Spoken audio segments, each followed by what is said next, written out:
पढ़ दो मद का बयान। बिस्मिल्लाहिर्रहमानिर्रहीम। हुरूफ मद्दा के बाद हमज़ा इसी कलीमे में हो तो मद्दे मुत्तसिल होगा, यानी वाजिब बामाना अहम होगा। हुरूफ मद्दा के बाद अगर हमज़ा दूसरे कलीमे में हो तो मद्दे मुनफसिल होगा, यानी मद्दे जायज़ होगा। हुरूफ मद्दा के बाद वाले हर्फ पर अगर जज़म या तशदीद हो तो मद्दे लाजिम होगा। एक अलिफ से ज़्यादा खींच कर पढ़ने को मद कहते हैं, मगर मद को खूब खींच कर ही पढ़ना चाहिए। एक अलिफ से ज़्यादा मतलब जा आ बोलकर रुकने का नाम एक अलिफ नहीं है। अभी हम पढ़ेंगे किस तरह पढ़ेंगे, मैं आपको तफसील से इस क़ायदे में बताऊँगी इंशाअल्लाह। ये है मद्दे मुत्तसिल की मिसालें। 4 अलिफ तो खुलना ही चाहिए, हमें तब तक खींचना चाहिए। जा यानी 4 उंगलियां खुले तक हमाको मद को खींचना है। जा सी सू। ये है हुरूफ मद्दा के बाद हमज़ा इसी कलीमे में हो, यानी हमज़ा बाजू ही हो और एक ही कलीमे में मौजूद हो तो मद्दे मुत्तसिल होगा। अब मद्दे मुनफसिल की मिसालें। फी अमरिना, इसको पहचानने का तरीक़ा सबसे अच्छा ये है पहचान के लिए कि ये मद थोड़ा छोटा और बारीक रहेगा तो पहचानने में सहूलत हो जाएगी। दूसरी चीज़, अगर तख्ती के हिसाब से जाए तो हुरूफ मद्दा के बाद हमज़ा दूसरे कलीमे में होगा। फ़ी अलग कलीमा है, अमरिना अलग कलीमा है। अब ये पहचानने के लिए दुश्वारी होगी, इसीलिए मैं आसान तरीक़ा ये बता रही हूँ कि ये जो मद है ना मद्दे मुनफसिल का, वो बारीक और छोटा रहेगा।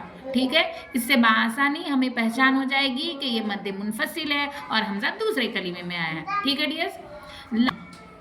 ला उक़सिमु, यहाँ पर भी ला अलग कलीमा है, उक़सिमु अलग कलीमा है, यानी हुरूफ मद्दा के बाद हमज़ा दूसरे कलीमे में है। 4 अलिफ के बराबर ही खींचेंगे। इन्ना अंज़लना, यहाँ पर इन्ना मैं इसीलिए बोली हूँ क्योंकि नून पर तशदीद है और हमने पिछले की तख्तियों में पढ़ा था कि नून पर तशदीद हो तो गुन्ना होगा, लिहाजा हम गुन्ना कर कर पढ़ेंगे। इन्ना अंज़लना, मद्दे लाजिम, यानी ये मद को लाजिमी तौर पर खींचना है। इसकी मकदार 4 था 5 अलिफ के बराबर है, तो हम खूब खींच कर पढ़ेंगे।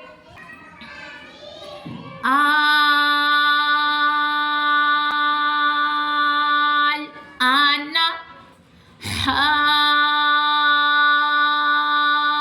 हाजूका वस्साफ़ाती। ये मद को पहचानने का सबसे अच्छा तरीक़ा और आसान तरीक़ा ये है कि ये मद के बाद जज़ और तशदीद लाजिम ही रहता है, इसीलिए इसका नाम है मद्दे लाजिम। ठीक है, मद के बाद जज़ और तशदीद मौजूद ही रहता तो इसका नाम है मद्दे लाजिम और इसको 4 था 5 अलिफ के बराबर खींच कर पढ़ना चाहिए।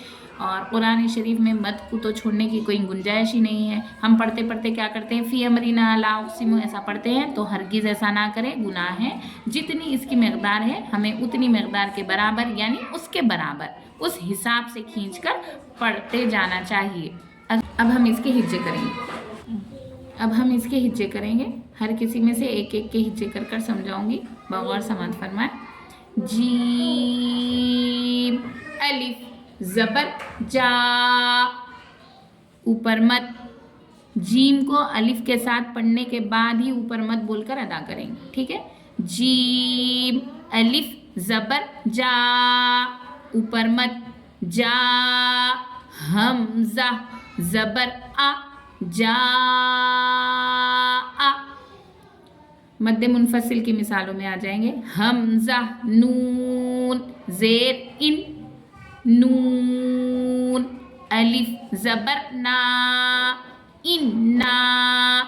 मैं ना क्यों बोल रही हूँ, एक तो ये अलिफ मद्दा है और 2 बार इसको पढ़ रहे हैं तो अब गुन्ना होगा। इन्ना, फिर हम बोलेंगे ऊपर मद, इन्ना। हमज़ा नून ज़बर अन, इन्ना अन। जा लाम ज़बर ज़ल, यहाँ पे हुर्फ इख्फा, नून साकिन के बाद हुर्फ इख्फा में से जा आया है, इसीलिए हम इख्फा करते हुए चलेंगे।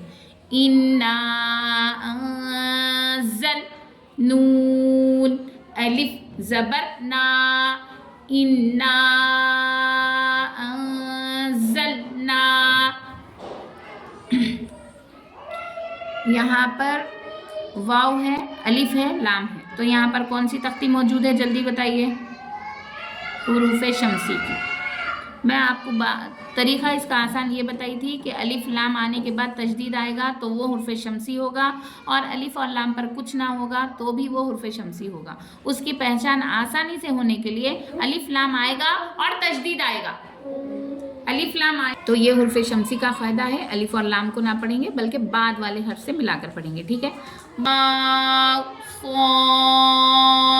ज़बर वस, सौत, फा खड़ा ज़बर सौफ, वस्सौफ। अब हम बोलेंगे ऊपर मत, क्योंकि ऊपर मत है ना, ऊपर मत। वस्सौफ,